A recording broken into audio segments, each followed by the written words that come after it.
Sir నమస్కారం sir. నమస్తే. Sir 'Nag Ashwin' గారు వైజయంతి బ్యానర్‌లో మరి ప్రభాస్ గారిని పెట్టి ఒక ప్రతిష్టాత్మకంగా నిర్మిస్తున్న చిత్రం 'కల్కి 2898 ఏడీ' మూవీ. హ్మ్. సో, అయితే ఈ మూవీలో విజయ్ దేవరకొండ గారు కూడా ఒక గెస్ట్ రోల్ చేయబోతున్నారన్న వార్త వినిపిస్తుంది. అంటే మామూలుగా 'నాగశ్విన్' గారి మూవీస్‌లో విజయ్ దేవరకొండ గారు గెస్ట్ రోల్ చేస్తూ వస్తున్నారు ఇంతకుముందు మూవీస్‌లో. సో, ఆ సెంటిమెంట్ ఆ 2 సినిమాలకు వర్తించింది. మరి ఈ సినిమాకు కూడా విజయ్ దేవరకొండ సెంటిమెంట్ వర్కౌట్ అవుతుందా? మరి ఎలా ఉంటుందంటారు విజయ్ దేవరకొండ క్యారెక్టర్? అంటే 'ఎవడే సుబ్రహ్మణ్యంలో' విజయ్ దేవరకొండ కనిపించాడు. అవును. కొంచెం జనాలకు రిజిస్టర్ అయ్యాడు. హ్మ్. అతను అంతకుముందు 'శేఖర్ కమ్ముల' సినిమాలో కనిపించాడు. హ్మ్. కనిపించినప్పటికీ రిజిస్టర్ కాలా జనాలకి. అవును.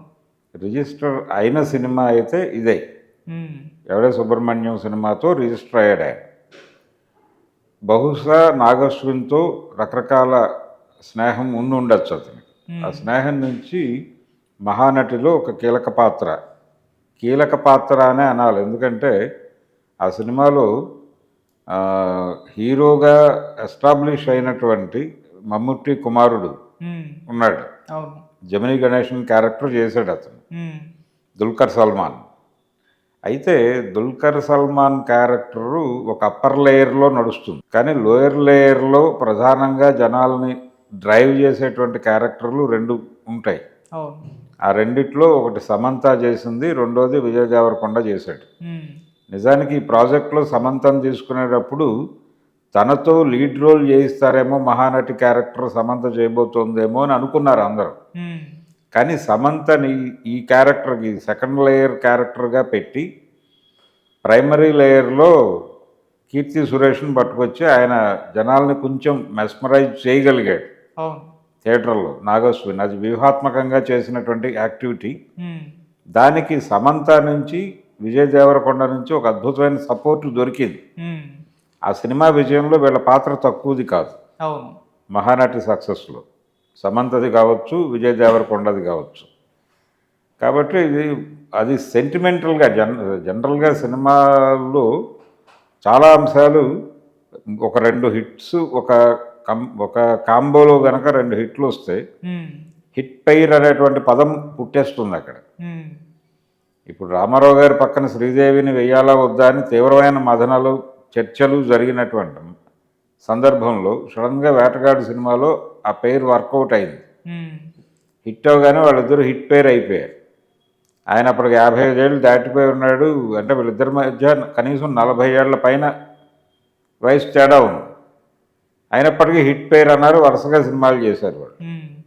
ఇది ఒక సెంటిమెంట్.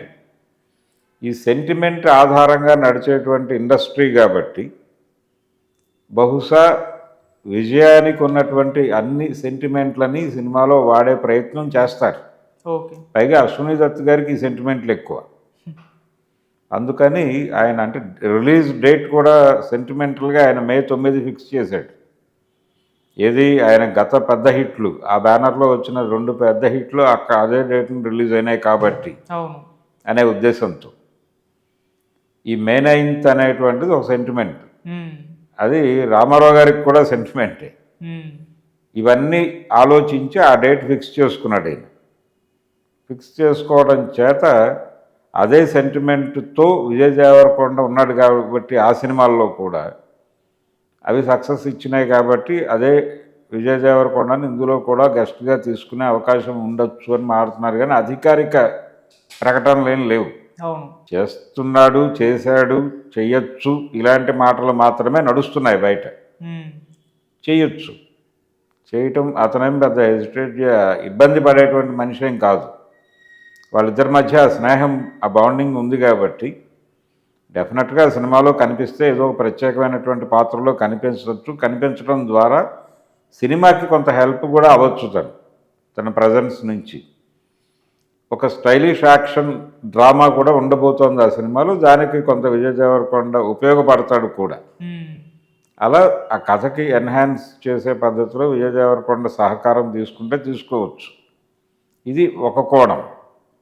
రెండోది, నాగశ్విన్ విజయ్ దేవరకొండ సక్సెస్ఫుల్ కాంబో అనుకుంటే ఎందుకు ఫుల్ లెంగ్త్ సినిమా ఎందుకు చేయట్లేదు, అదే బ్యానర్లో చేయొచ్చు కదా అనే ప్రశ్న వస్తుంది.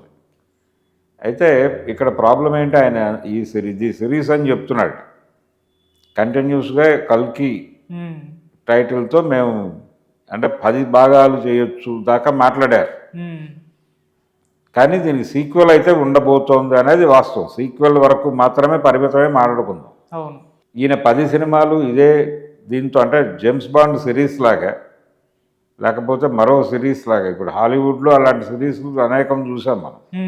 బాలీవుడ్లో కూడా కొనసాగిన ఈ సిరీసుల పరంపర అదే నేను ఇక్కడికి తీసుకొస్తాను. అంటే ఇప్పుడు తెలుగు సినిమా లేకపోతే హిందీ సినిమా లేకపోతే ఇంగ్లీషు సినిమా అనేటువంటి గోడలు బద్దలైపోయిన రోజుల్లో మనం ఉన్నాం. ప్రొడక్షన్ టీం ఎక్కడుంది అనేది ఒకటే క్రైటీరియా. అది హైదరాబాద్లో ఉంది ప్రొడక్షన్ టీము, ప్రొడక్షన్ ఆఫీస్ అక్కడ ఉంది అనేదే ఒకటే క్రైటీరియా.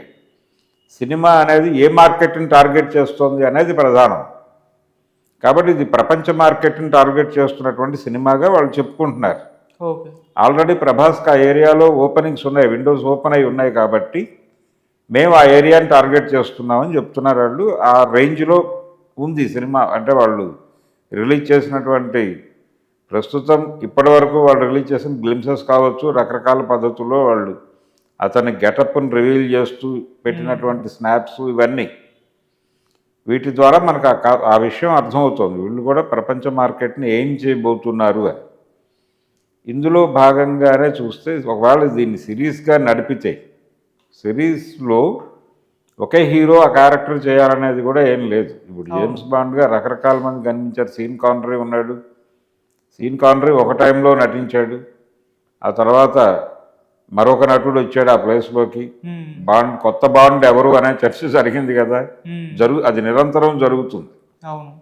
ఈ నిరంతరంగా జరిగేటువంటి ఈ చర్చలు ఈ సిరీస్లో కూడా అడాప్ట్ చేసి, ఈ సిరీస్లో ప్రభాస్ తర్వాత ప్లేస్లో ఒకవేళ విజయ్ దేవరకొండని పట్టుకొచ్చి చేస్తాడా, లేకపోతే విజయ్ దేవరకొండతో సపరేట్, ఇప్పుడు దీని సక్సెస్ మీద సీక్వెల్ ఆధారపడి ఉంటుంది. సీక్వెల్ సక్సెస్ మీద నెక్స్ట్ పిక్చర్ ఆధారపడి ఉంటుంది సిరీస్కి సంబంధించి. విజయం బ్రేక్ అయితే సిరీస్ కూడా బ్రేక్ అవుతుంది. ఇది కూడా సెంటిమెంటే. కాబట్టి విజయ్ దేవరకొండకి ఒక సినిమా అయితే బకాయి ఉంటాడు అతను, నాగశ్విని.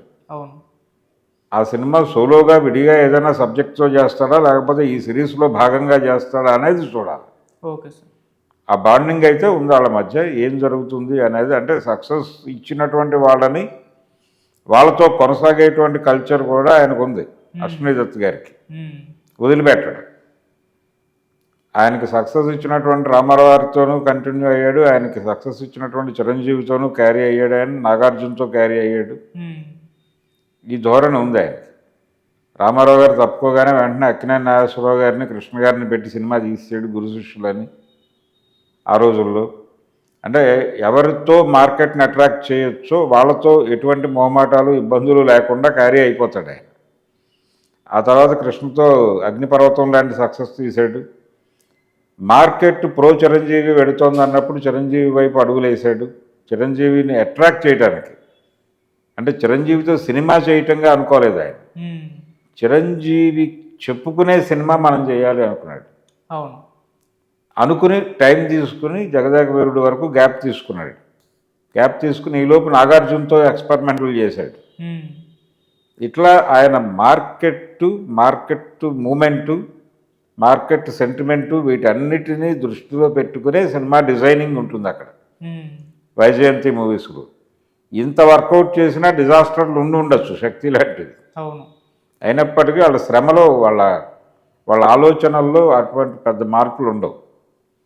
సో విజయ్ దేవరకొండతో వైజయంతి మూవీ సోలో సినిమా ఎప్పుడు చేస్తుంది అనేది చూద్దాం.